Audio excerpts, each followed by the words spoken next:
mengikuti kegiatan pembelajaran sepanjang hari ini. Hari ini kita akan melanjutkan pembelajaran kita setelah kemarin kita ulangan harian. Gimana ujiannya? Semua mantap? Terima kasih buat anak-anak yang sudah berjuang. Hari ini kita akan membaca Alkitab dulu yuk. Kita ambil Alkitab kita. Pembacaan kita hari ini tertulis di Roma 3 ayat yang ke-23 sampai yang ke-24. Sekali lagi, Roma 3 ayat yang ke-23 sampai yang ke-24. Demikian firman Tuhan. Karena semua orang telah berbuat dosa dan telah kehilangan kemuliaan Allah, dan oleh kasih karunia telah dibenarkan dengan cuma-cuma karena penebusan dalam Kristus Yesus. Jadi semua manusia yang ada di dunia ini sudah berdosa sejak Adam dan Hawa jatuh ke dalam dosa. Jadi hanya satu pribadi yang bisa menebus dosa-dosa kita, yaitu lewat pengorbanan Yesus Kristus di kayu salib. Hanya orang yang tidak berdosa yang bisa menebus dosa-dosa setiap kita. Amin. Kita akan mengangkat satu buah pujian kepada Tuhan. Lagunya ada di buku. Kita mau nyanyi sama-sama. Menyenangkanmu Tuhan. Tuhan, ku mau menyenangkanmu. Tuhan, bentuklah hati ini jadi bejana untuk hormat-Mu. Cemerlang bagai emas murni. Tuhan, ku serahkan hatiku. Semua ku berikan padamu.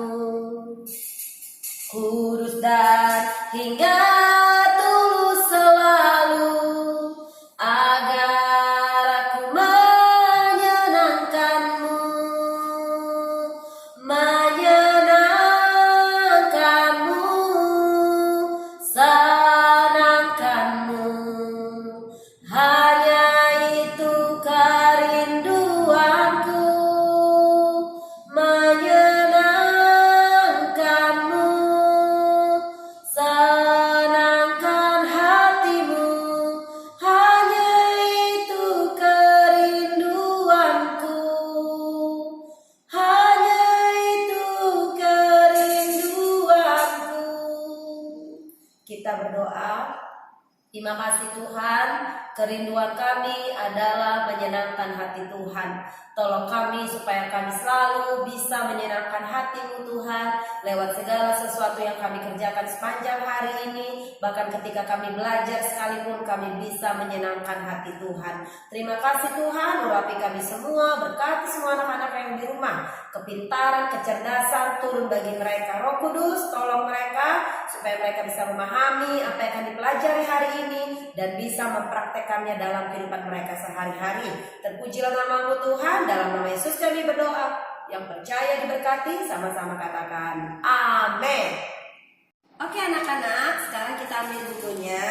Kita sekarang masuk kepada bab yang kedua, yaitu banyak kekuranganku tetapi Tuhan menerimaku. Setelah minggu lalu kita udah ujian ya, Teacher Melda percaya semua kalian bisa menjawabnya dengan baik karena pertanyaannya dan jawabannya ada di buku semuanya ya. Hari ini kita akan masuk tentang apa sih yang menjadi kekuranganku dan kelebihanku.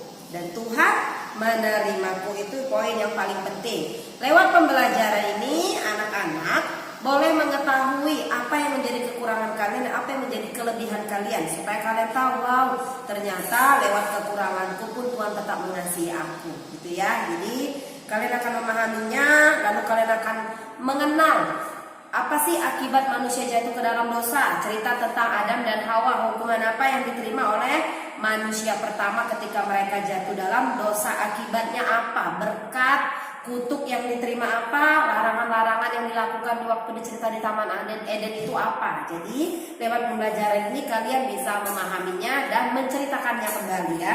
Dan kalian juga bisa menemukan kekurangan dan kelemahan manusia seperti yang tertulis di 2 Korintus 12 ayat 1 sampai 10 ya.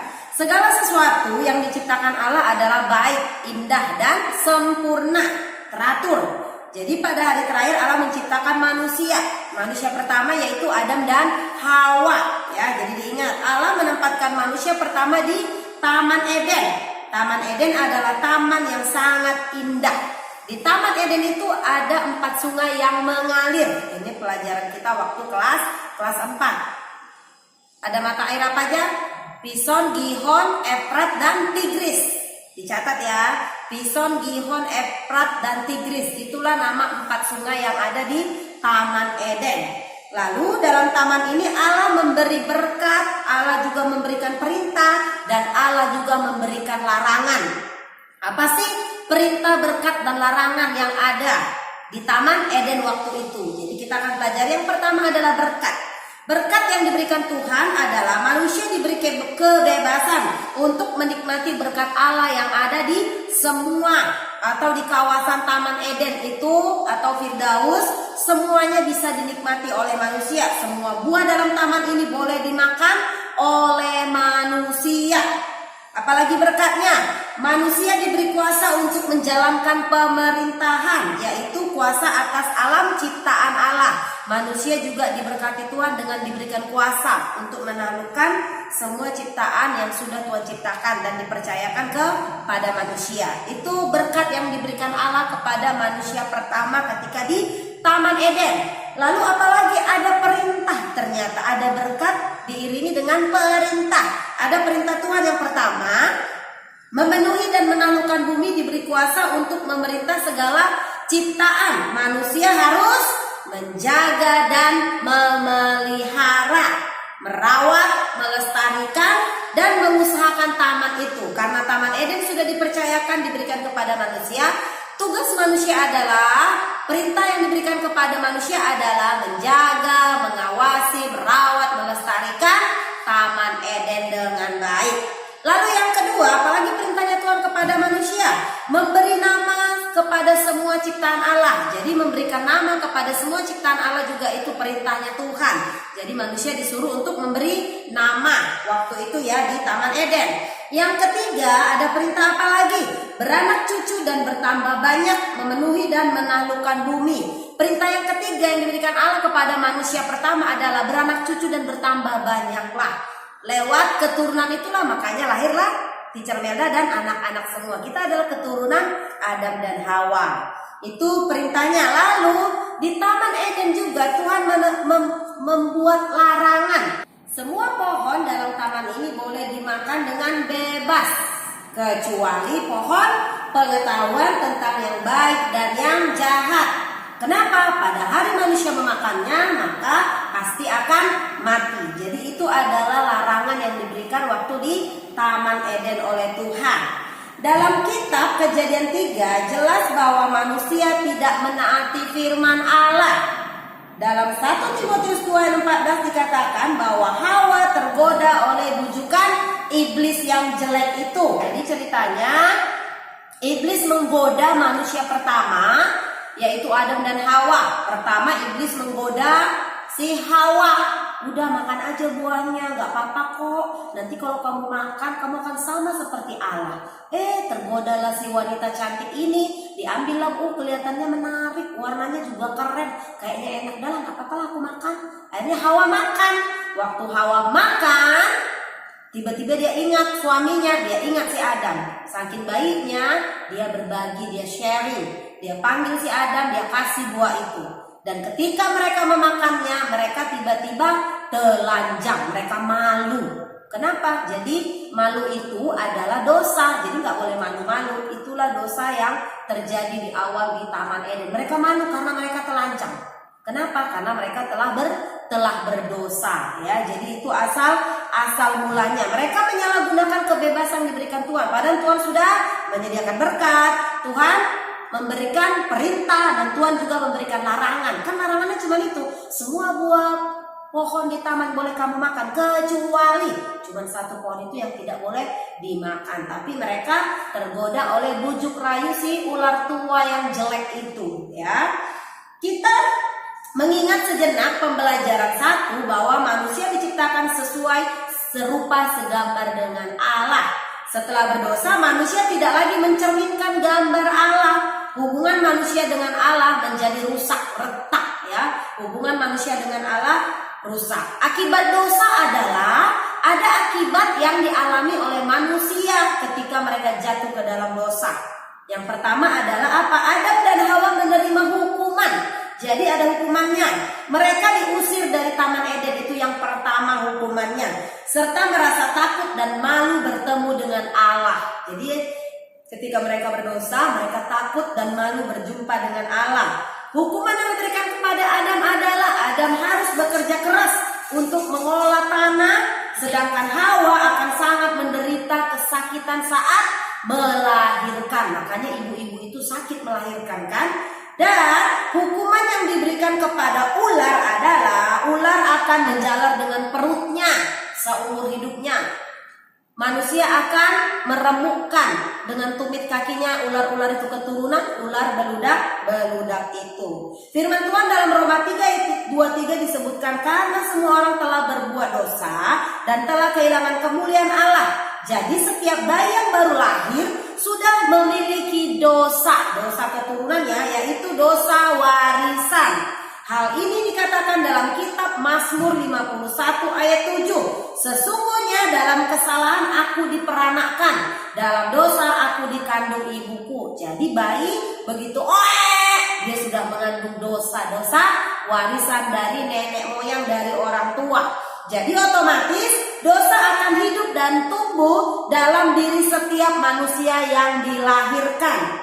Dalam Roma 6 ayat 23 dikatakan upah dosa adalah maut. Dosa is dosa, ya. Jadi upah dosa adalah maut. Maut merupakan kematian kekal, masuk neraka, ya. Sejak manusia jatuh ke dalam dosa, ada ratap tangis, permusuhan, iri hati, dengki, marah, sombong, hawa nafsu, ada pemberontakan dan kejahatan lain yang ditimbulkan oleh dosa. Jadi dosa itu beranak-beranak. Ada banyak manifestasinya, ada banyak hal yang ditimbulkan lewat dosa yang satu akan melahirkan dosa-dosa yang lainnya. Contoh yang pertama adalah Kain membunuh Habel. Kenapa? Karena iri hati. Jadi karena iri juga kamu bisa membunuh orang. Seperti Kain dan Habel. Kejadian 4 ayat 1 sampai 16. Yang kedua, kisah tentang menara Babel, lambang keangkuhan diri. Orang menyombongkan diri, pengen menyamakan diri dengan Tuhan, membangun menara tinggi-tinggi, mau hendak menjumpai Tuhan. Itu namanya kesombongan, dosa kesombongan. Jadi tidak boleh sombong, tidak boleh iri, tidak boleh marah-marah, apalagi dengki kepada orang lain. Hati-hati, dosa mengintipmu. Kalau kamu sudah marah, kalau kamu sudah sombong, ada dosa yang lain yang akan mengejarmu. Jadi sekarang pertanyaannya, bagaimana dengan kehidupanmu? Apakah kamu memiliki hati yang dendam? Apakah kamu masih iri, dengki, atau masih suka marah-marah? Atau masih suka sombong, memamerkan harta kekayaan yang bukan milikmu? Kamu pamer, padahal itu kekayaan papa dan mamamu, kamu sombong. Iya kan, gua orang kaya, lahirnya udah kaya kali. Mobil kami bagus, rumah kami besar, emangnya kalian orang miskin? Tidak boleh ya, itu namanya sombong. Sikap seperti itu adalah dosa. Jadi tidak boleh sombong. Bisakah kita berkata tidak kepada dosa? Everybody say no to sin. Katakan tidak kepada dosa, ya. Itu bagian A. Sekarang kita akan masuk ke bagian yang B. Kekurangan dan kelemahan manusia.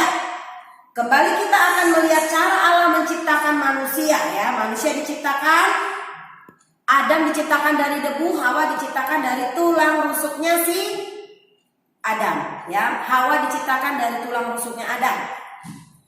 Debu tanah itu menggambarkan bahwa manusia tidak kekal. Lalu ada waktunya manusia akan kembali ke asal mulanya. Makanya kalau orang mau dikuburkan yang meninggal dikatakan debu kembali kepada debu, karena manusia asalnya dari debu. Jadi kita kembali menjadi tanah, menjadi debu kalau sudah mengalami kematian. Yang kedua, menggambarkan bahwa manusia itu tidak sempurna.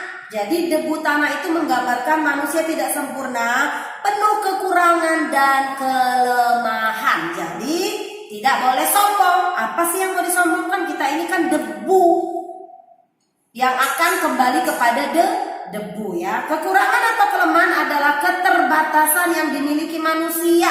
di mana kita memiliki kuasa untuk menolak kekurangan kelemahan itu. Kelemahan kekurangan manusia ada secara jasmani dan secara rohani.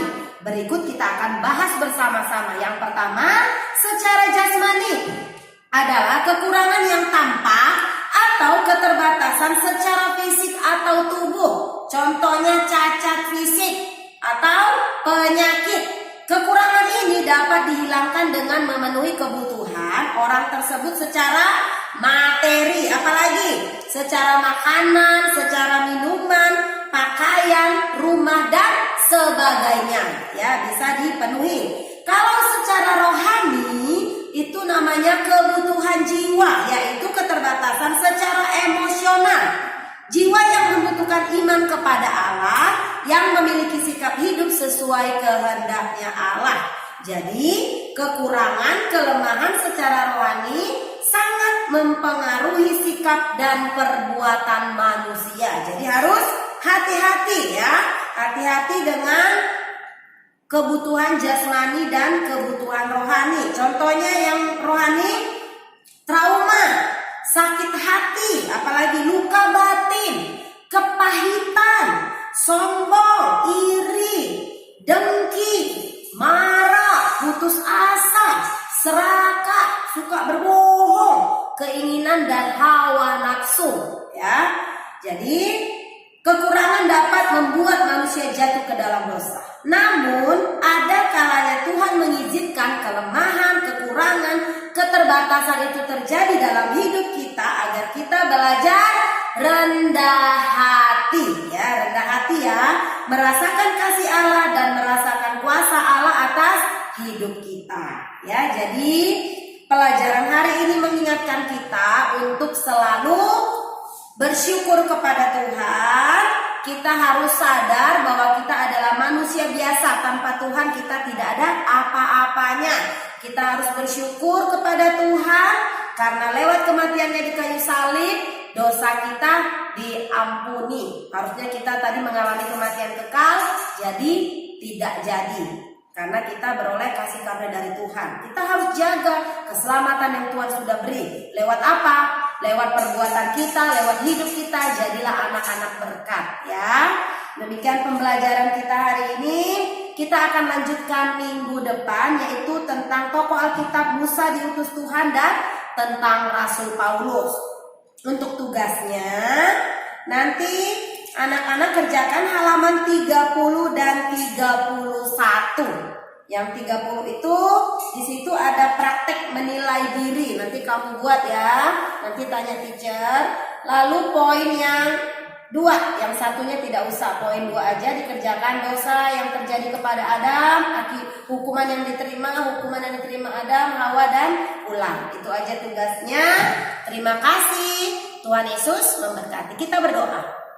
Tuhan Yesus, terima kasih kami sudah selesai belajar. Berkat-Mu atas kami semuanya, urapi kami, penuhi kami dengan Roh Kudus-Mu. Terima kasih buat anak-anak yang ada di rumah, biar perlindungan-Mu sempurna bagi mereka. Terima kasih buat pelajaran hari ini yang sudah mengingatkan kami Tuhan bahwa asal kami dari debu, kami harus bersyukur kepada Tuhan karena lewat kelemahan, kekurangan yang Tuhan berikan bagi kami, itu membuat kami merasa memerlukan Tuhan dalam hidup kami, membuat kami tidak sombong. Terima kasih Tuhan.